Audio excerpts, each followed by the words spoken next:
1947 में अंग्रेजों ने भारत को आज़ादी देने का ऐलान किया था। ये ऐलान ब्रिटिश प्रधानमंत्री क्लेमेंट एटली ने किया था। एटली ने कहा था कि 30 जून 1948 से पहले भारत को आज़ाद कर दिया जाएगा। भारत के आखिरी वायसराय लॉर्ड माउंटबेटन ने 3 जून 1947 को ऐलान किया कि 15 अगस्त 1947 को भारत को आज़ादी दी जाएगी। साथ ही भारत और पाकिस्तान को दो देशों में बांट दिया जाएगा। भारत और पाकिस्तान दोनों संप्रभु होंगे और दोनों का अपना अलग संविधान होगा। एटली के ऐलान के 6 महीने बाद ही 15 अगस्त 1947 को भारत को आज़ादी मिली।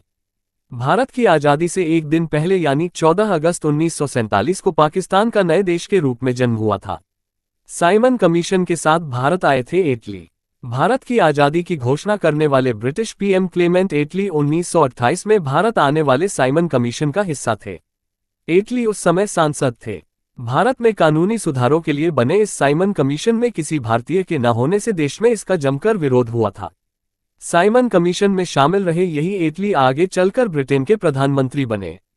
जुलाई 1945 को हुए आम चुनाव में एटली ने कंजर्वेटिव कैंडिडेट और तत्कालीन प्रधानमंत्री विंस्टन चर्चिल को हराया था। चर्चिल भारत की आज़ादी के खिलाफ थे, लेकिन एटली के पीएम बनते ही भारत की आज़ादी का रास्ता साफ हो गया। भारत को आज़ादी देने का ऐतिहासिक ऐलान अंग्रेज पीएम एटली की घोषणा के 6 महीने बाद देश हुआ था आज़ाद देश। नेशनल दैनिक भास्कर।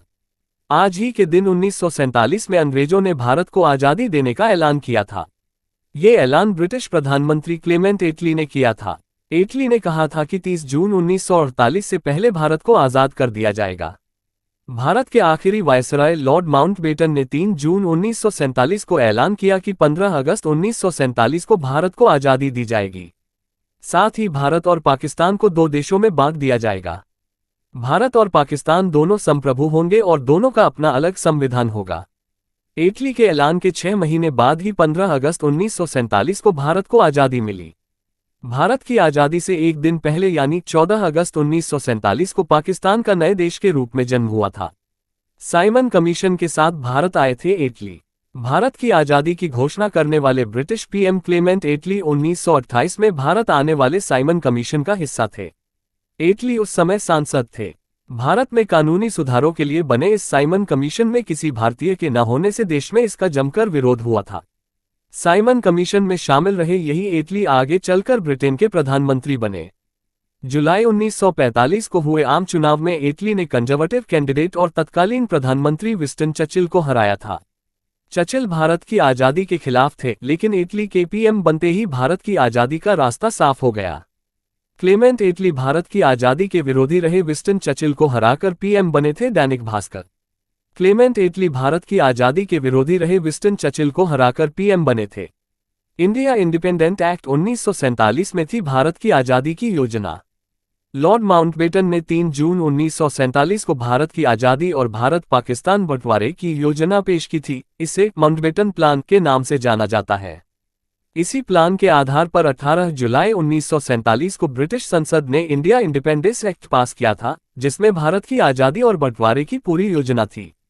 इस एक्ट के मुताबिक भारत और पाकिस्तान को दो स्वतंत्र देशों के रूप में गठन के अलावा रियासतों को भारत या पाकिस्तान में से किसी के साथ जाने या स्वतंत्र रहने का विकल्प दिया गया था। कैसे हुआ था देश का बंटवारा? भारत के बंटवारे के लिए 2 अधिकारी नियुक्त किए गए थे, एच.एम. पटेल और चौधरी मोहम्मद अली। इन अधिकारियों के नीचे भी कई अधिकारी नियुक्त किए गए। अली और पटेल को बाकी सभी अधिकारी अलग अलग इलाकों से रिपोर्ट बनाकर भेजते थे। इन रिपोर्ट के आधार पर दोनों अधिकारी बंटवारे की सिफारिशें तैयार करते थे। इन्हें बंटवारे के लिए बनी पार्टीशन काउंसिल के पास भेजा जाता था। इस काउंसिल के अध्यक्ष थे लॉर्ड माउंटबेटन। इन्हीं सिफारिशों के आधार पर देश की एक चीज का बंटवारा हुआ। भारत और दुनिया में 20 फरवरी की महत्वपूर्ण घटनाएं इस प्रकार हैं। 2009 संयुक्त राष्ट्र ने 20 फरवरी को विश्व सामाजिक न्याय दिवस के रूप में मनाने की शुरुआत की।